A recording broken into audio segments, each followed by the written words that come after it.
You seriously need to start making more of an effort, Greta. Maggie, what do you mean?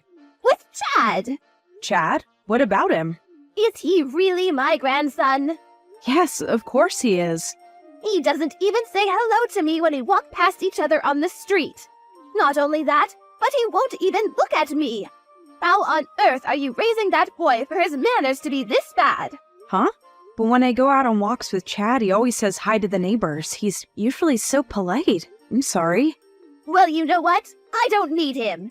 What value is a boy who's all smiles when it comes to a bunch of neighborhood strangers, but can't even say hi to his own grandmother? You may as well have him adopted if this is how he's going to act. Please start taking my reputation into consideration from now on.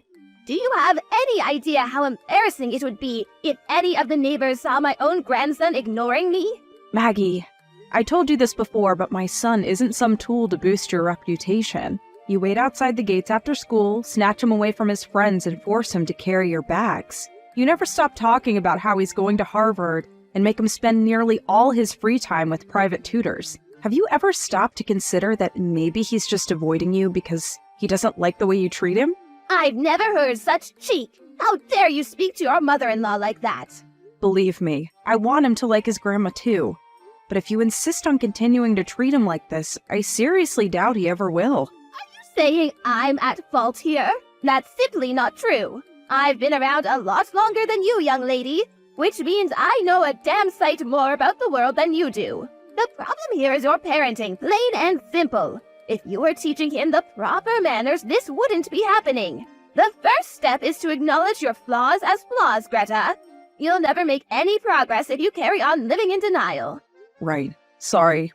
Anyway, do you have a date for the birth yet? Huh? Graham told me. He told me you're pregnant again. Why didn't you tell me first? To think you'd keep your own mother-in-law in the dark.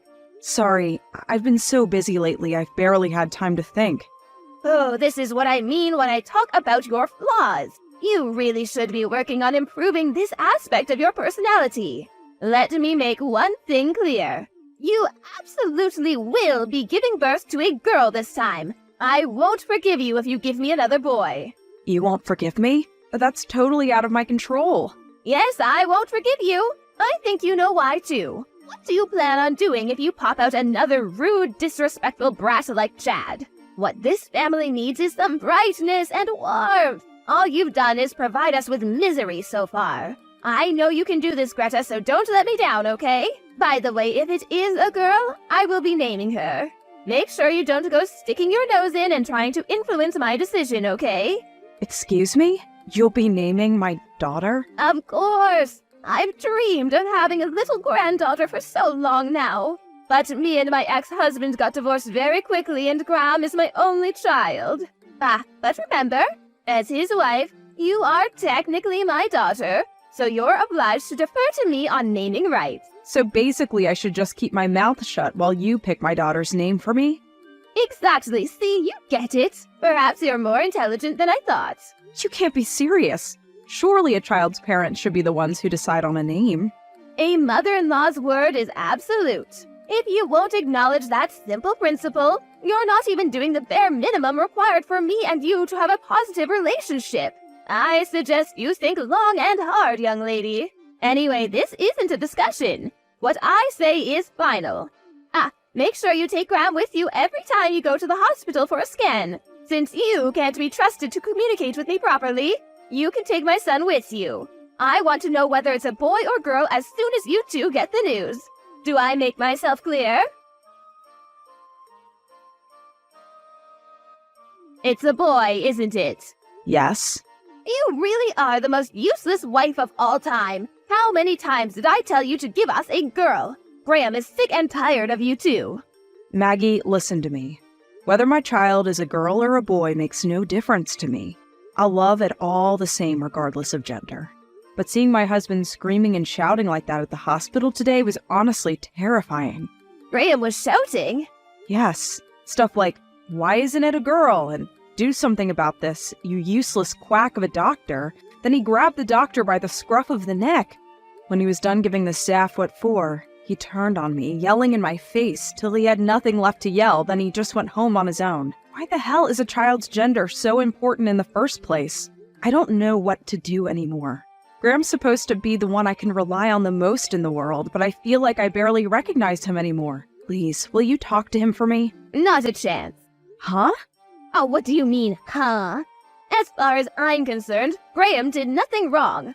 We've been telling you we want to have a daughter since forever. And what did you go and do in spite of that? We also made it very clear to the doctor from day one.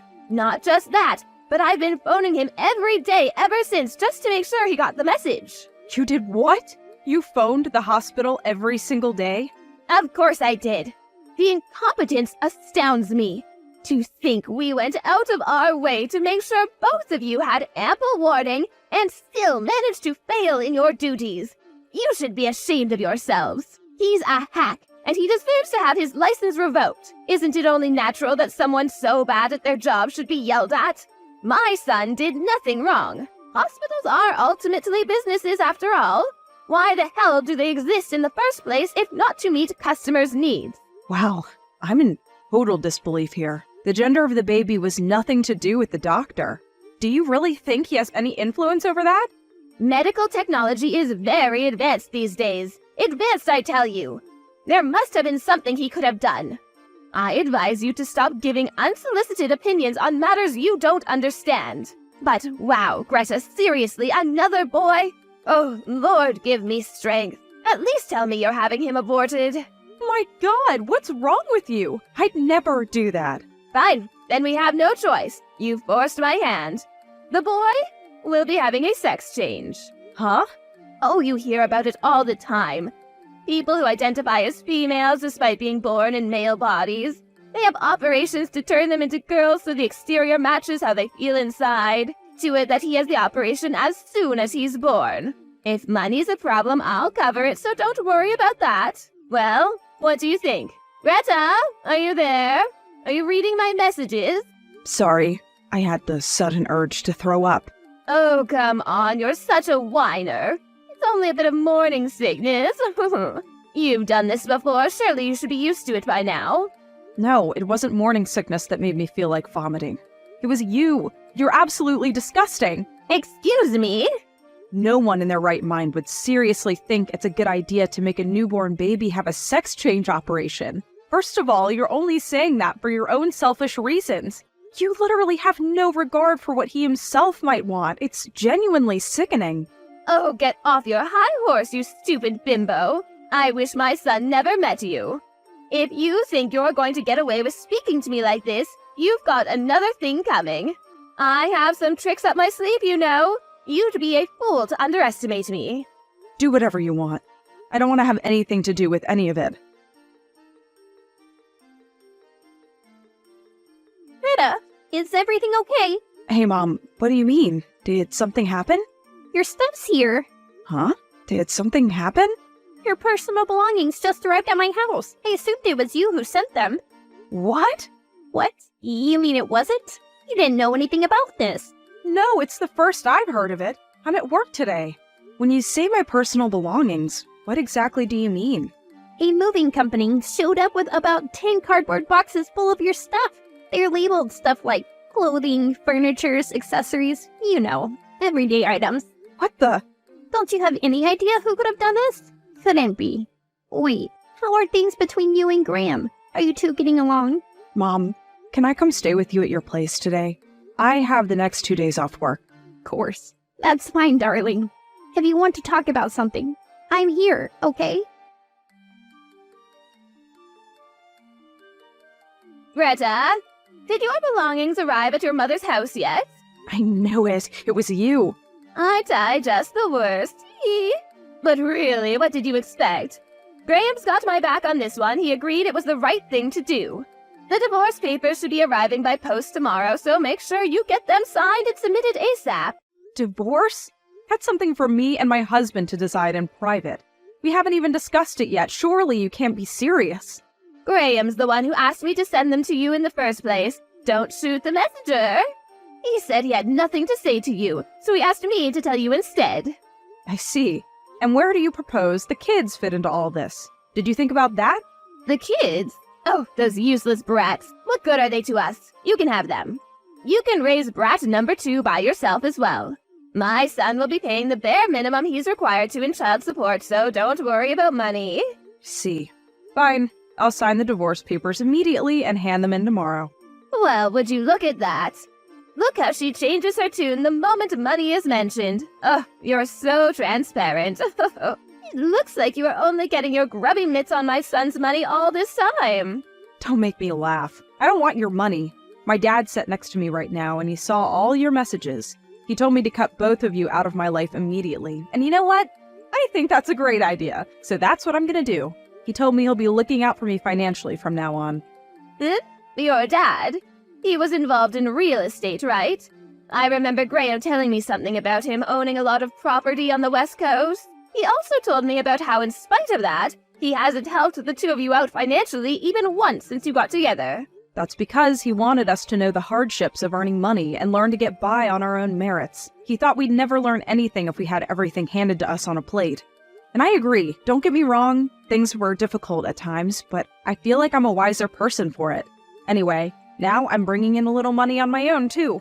With a little financial support from my dad, I'll be absolutely fine if I never received another cent from either of you, and that's what I intend to do. Have it your way. Look at the way you speak about us. Anyone would think me and my son had done something wrong. But there's where you're mistaken. The only one in the wrong here is you. You, the worthless wife who couldn't produce a girl. You had one job. Tell me, Maggie, why are you so obsessed with the gender of your grandchildren? Isn't it obvious? If it's a girl, we could have her take all kinds of lessons from a young age.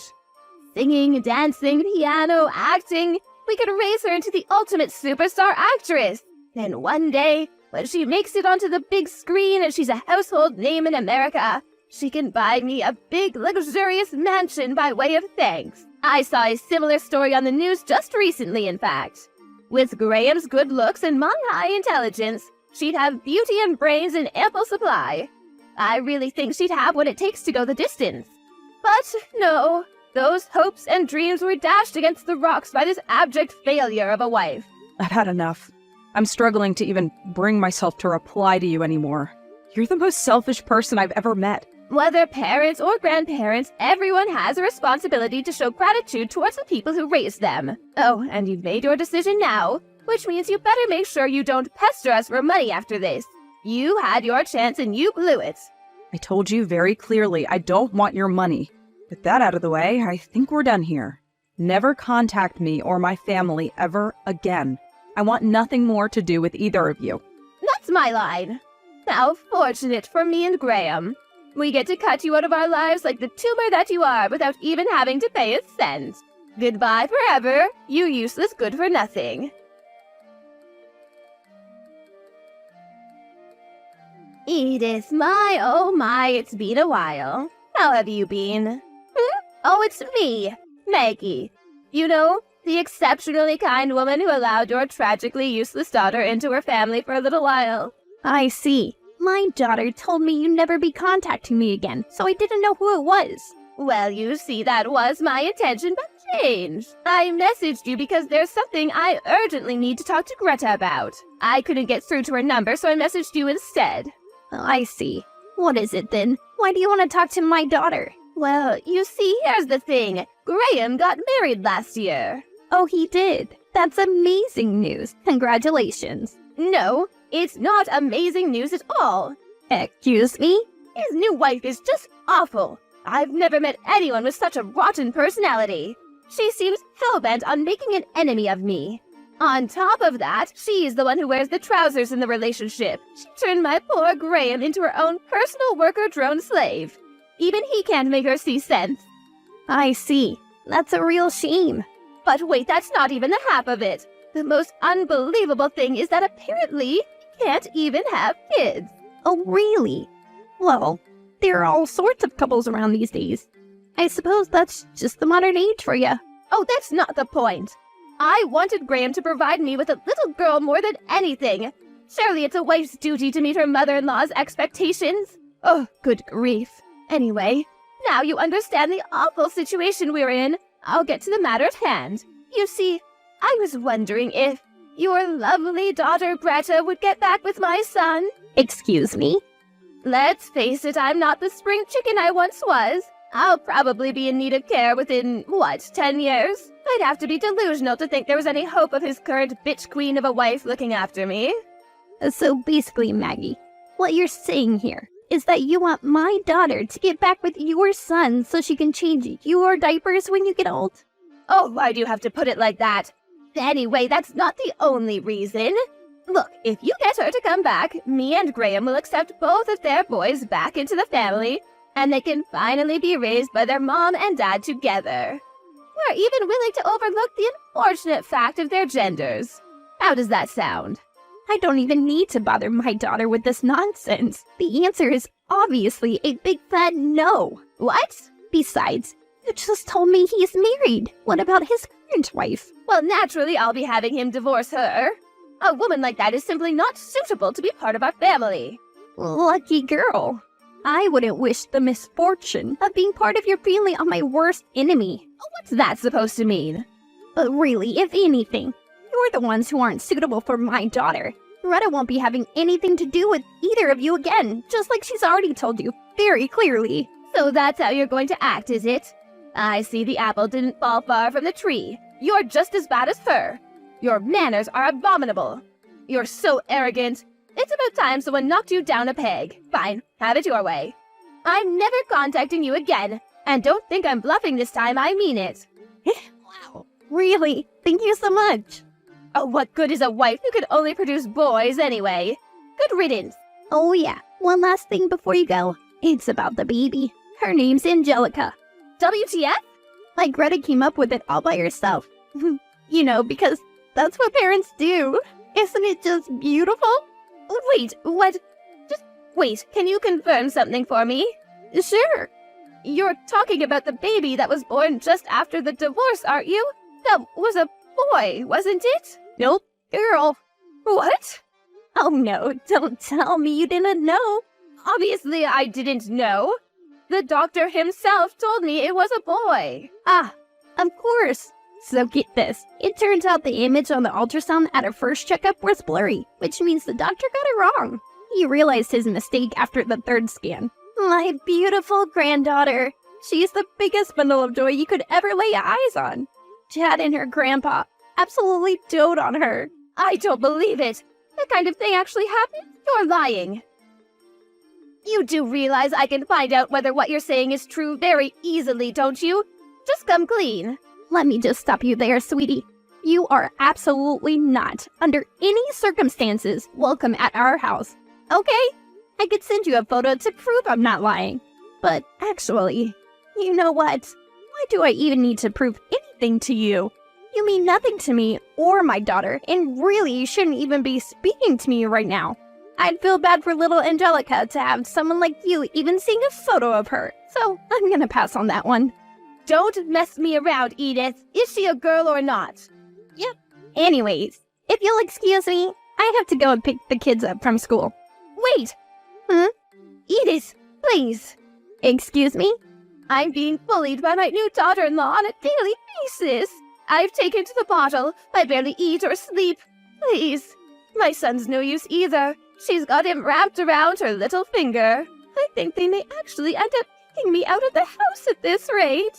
Oh, no. So please, Edith, won't you and Greta welcome me into your family? You can't be serious. I mean, it's hardly fair to make me a pariah, isn't it? Little Brad and Angelica are my grandchildren, after all. Let me live with them. You wouldn't deprive them of their grandmother, would you? Maggie, your grandson's name is Chad. Anyway, you must be joking me, right? This is all a joke, isn't it? Yes, I meant Chad. My lovely, darling Chad. Oh, please, Edith, why would I joke about something like this? I'm 100% serious. I'm begging you here. If we weren't messaging each other, I'd be on my knees right now. Oh, so what do you say? Will you persuade Greta for me? Persuade her? The answer is no. You'll never set foot in this house again. You have no recollection of how awfully you treated my daughter? Oh, that's ancient history. Get over it already. I want to see my grandchildren. You're the one who wanted nothing to do with them in the first place. You have no right to be part of their lives anymore. Oh, you stubborn old hag! Who do you think you are? Look at you trying to keep my grandchildren all to yourself. You're the worst. I can't get by as a woman on my own. If my daughter-in-law kicks me out, I'm finished. I'll be starving and homeless. If something happens to me, it'll be yours and your daughter's fault. Do you really want that on your conscience? Don't worry, Maggie. You'll be fine. If you can't get by on your own as a woman, I think the solution's actually staring you right in the face. Huh? A sex change. Medical technology is very advanced these days, Maggie. Advanced, I tell ya. Oh, do not screw me around. You better not block me. I'll never forgive you. Are you there? Edith! Later on, my ex-mother-in-law attempted a full frontal assault on our house. Although she didn't get in and eventually gave up and went home when we completely ignored her, we decided it simply wasn't safe for us to continue living there if it meant our whereabouts were being known by such an unhinged lunatic, which is why we decided to move house. This was 2 years ago, and we haven't had any problems since. According to my mom's sources, her worst fears came true. My ex-mother-in-law was indeed given her marching orders by her new daughter-in-law, the ruler of the roost. Word is that she's currently spending her days living alone in a cramped, moldy apartment with a severe cockroach infestation, eating away at her savings and crying herself to sleep. It looks like my ex-husband made a serious miscalculation in choosing a new wife. She's unemployed, doesn't help out with the housework, and her hobbies consist mostly of drinking, gambling, spending his money, and, wait for it, having affairs. To make matters worse for poor Graham, she's super domineering. She not only forces him to work obscene amounts of overtime, but then he has to do all the housework when he gets home. I did once get a desperate message begging me to take him back, replete with groveling apologies and love hearts, but of course, I ignored it. Right now, I'm living happily with my son and daughter with the support of my parents, who are the kindest people I know. One thing's for sure, life's a lot more peaceful than it was when the terrible two were around.